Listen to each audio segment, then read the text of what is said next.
আসসালামু আলাইকুম ভিউয়ার্স, কেমন আছেন সবাই? আজকে আমি আপনাদের সাথে শেয়ার করব খুবই মজার একটা স্ন্যাক্স রেসিপি। আজকে আমি আপনাদেরকে চিকেনের পুর দিয়ে ভরা খুবই মজার একটা স্ন্যাক্স রেসিপি আপনাদের সাথে শেয়ার করব। আর এই স্ন্যাক্সটা তৈরি করাটা খুবই সহজ আর খেতে অনেক মজা হয়। তো চলুন আমরা রেসিপিটা দেখে নেই।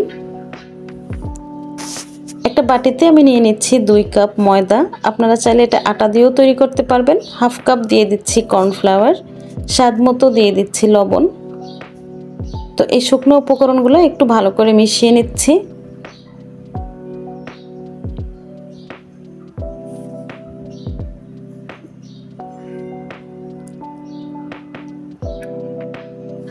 বাস মেশানো হয়ে গেছে। এখন এর মধ্যে দিয়ে দিচ্ছি 2 টেবিল চামচ রান্নার রেগুলার তেল। তেলটা দিয়ে ময়দা আর কর্নফ্লাওয়ারের সাথে কিন্তু খুব ভালো করে মিশাতে হবে।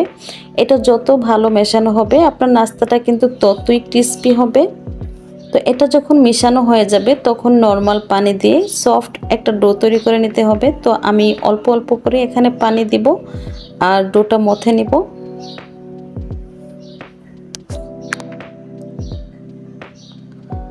তো দেখুন ডোটা হয়ে গেছে। ঠিক এরকম একটা ডো তৈরি করতে হবে। তো ডোয়ের উপরে একটু তেল মেখে এখন এই ডোটাকে আমি একটা ঢাকনা দিয়ে ঢেকে 20 মিনিটের মতো রেস্টে রেখে দিব। আর এদিকে নাস্তা তৈরি করার জন্য আমি একটা পুর তৈরি করছি চিকেনের। তো প্রথমে এখানে আমি চিকেন নিয়েছি হাড় ছাড়া, আর দিয়ে দিচ্ছি মটরশুঁটি। এই মটরশুঁটিটা ফ্রোজেন, আমি সিদ্ধ করে ফ্রিজে রেখেছিলাম। তো সেখান থেকে আমি হাফ কাপের মতো দিয়ে দিচ্ছি। 1 টেবিল চামচ সয়া সস, আর 1 টেবিল চামচ দিয়ে দিচ্ছি ওয়েস্টার সস। 1 টেবিল চামচ দিয়ে দিচ্ছি আদা রসুনের পেস্ট, স্বাদ মতো দিয়ে দিচ্ছি লবণ। 1 চামচ দিয়ে দিচ্ছি জিরার গুঁড়া। 1 চামচ দিয়ে দিচ্ছি মরিচের গুঁড়া। 1 চামচ দিয়ে দিচ্ছি গোলমরিচের গুঁড়া। হাফ চামচ দিয়েছি অরিগ্যানো, আর হাফ চামচ দিয়ে দিচ্ছি মিক্সড হার্ব আর অরিগ্যানোটা অপশনাল, আপনাদের হাতের কাছে থাকলে দিয়ে দিবেন, এতে করে ভালো লাগে। আর যদি না থাকে তাহলে এটা না দিলেও হবে, এমনি তো অনেক মজা হয়। তো সব কিছু এখন একসাথে একটু ভালো করে নেড়েচেড়ে মিশিয়ে আমি একপাশে রেখে দিচ্ছি। আর এটা রান্নার জন্য আমি চুলায় একটা প্যানের মধ্যে দিয়েছি রান্নার রেগুলার তেল, আর হাফ কাপ দিয়ে দিয়েছি কুচানো পেঁয়াজ।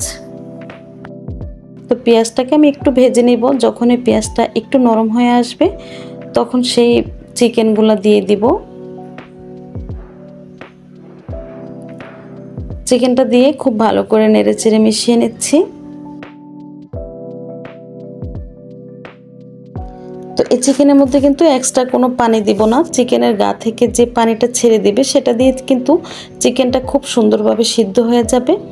তো আমি প্রায় 5 মিনিটের মতো রান্নার পর তারপর এখানে দিয়ে দিয়েছি কাঁচামরিচ, 2-3টা কাঁচামরিচ কেটে দিয়েছি। তো কাঁচামরিচটা দিয়ে আমি আবারও 4-5 মিনিটের মতো এই চিকেনটাকে রান্না করে যখন চিকেনটা প্রায় হয়ে গেছে, পানিটা পুরোপুরিভাবে শুকিয়ে গেছে, তখন দিয়েছি ধনেপাতাটা দিয়ে নেড়েচেড়ে তারপর নামিয়ে নিতে হবে। আর এখানে আমি যে ডোটা তৈরি করে রেখেছিলাম সেটা দেখুন অনেকটা স্টিকি হয়েছে আর আরও অনেক সফট হয়ে গেছে। তো এটাকে আমি এখন আবারও একটু মথে নেব।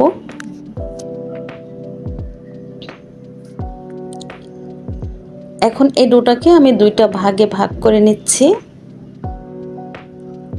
এখন একটা বড় জায়গাতে নিয়ে তারপর একটা বড় রুটি তৈরি করে নেব। তো প্রথমে এই ডোটাকে একটু গোল করে নিচ্ছি, তারপর এই ডোয়ের উপরে একটু কর্নফ্লাওয়ার ছিটিয়ে দিচ্ছি। কর্নফ্লাওয়ারটা ছিটিয়ে তারপর আমি এই রুটিটা বেলে নিব।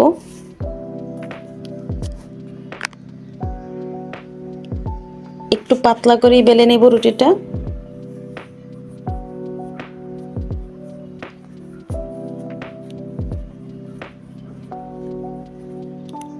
ব্যাস রুটি বেলা হয়ে গেছে।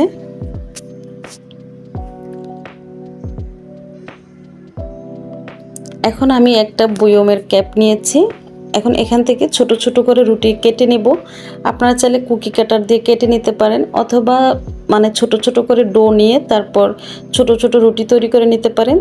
তো আমার কাছে মনে হয়েছে এভাবে একটা বড় রুটি তৈরি করে তারপর এভাবে কেটে নিলে সহজ।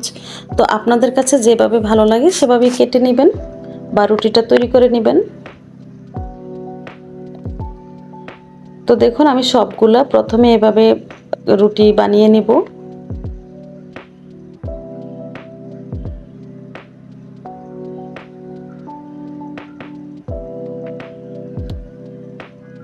তো একটা রুটি নিয়ে এর উপরে আমি দিয়ে দিচ্ছি চিকেনের পুর। আমি যে চিকেনের পুরটা তৈরি করেছিলাম সেটা দিয়ে দিচ্ছি। এখন এই রুটির সাইডে আমি একটু পানি লাগিয়ে দিচ্ছি, এতে করে সিল করার পর আর খুলে যাবে না। তো রুটির চারপাশে একটু পানি লাগিয়ে দিতে হবে। প্রথমে আমি হাফ মুনের মতো তৈরি করে নিচ্ছি।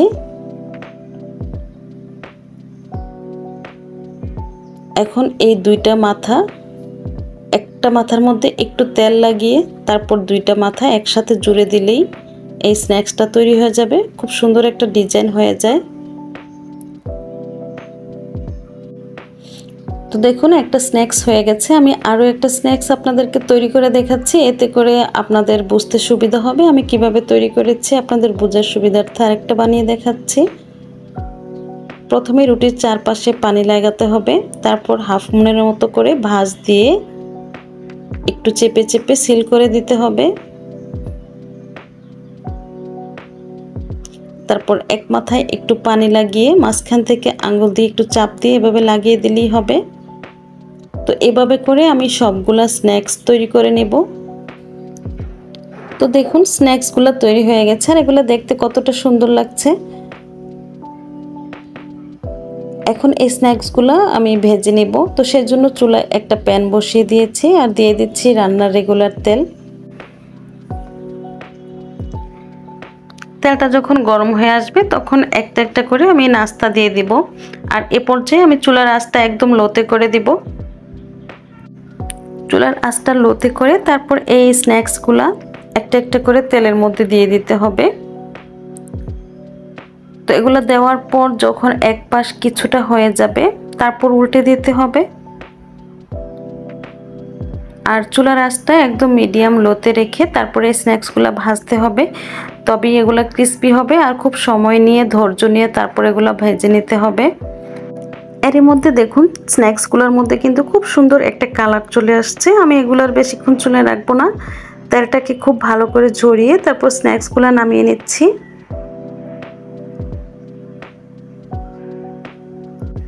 তো এভাবে আমি সবগুলা স্ন্যাক্স ভেজে নেব। তো দেখুন স্ন্যাক্সগুলো ভাজা হয়ে গেছে, আমি সবগুলা স্ন্যাক্স ভেজে নিয়েছি। আর এগুলা কিন্তু একদম ক্রিস্পি। আর এই স্ন্যাক্সগুলো খেতে কিন্তু অনেক মজা হয়, সস দিয়ে খেতে তো অসম্ভব লাগে। আপনারা এটা বাসায় ট্রাই করবেন, ইনশাল্লাহ খুব ভালো লাগবে।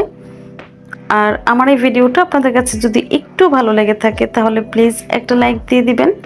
আর আমার এই চ্যানেলে আপনারা যদি নতুন কোনো ভিডিও পেতে চান তাহলে অবশ্যই আমার চ্যানেলটাকে সাবস্ক্রাইব করে পাশে থাকার বেল আইকনটি অন করে রাখতে হবে। আমি যখনই কোনো ভিডিও আপলোড দিব সাথে সাথে নোটিফিকেশন আপনাদের মোবাইলে চলে যাবে। তো আজকের মতো বিদায় নিচ্ছি, আল্লাহ হাফেজ।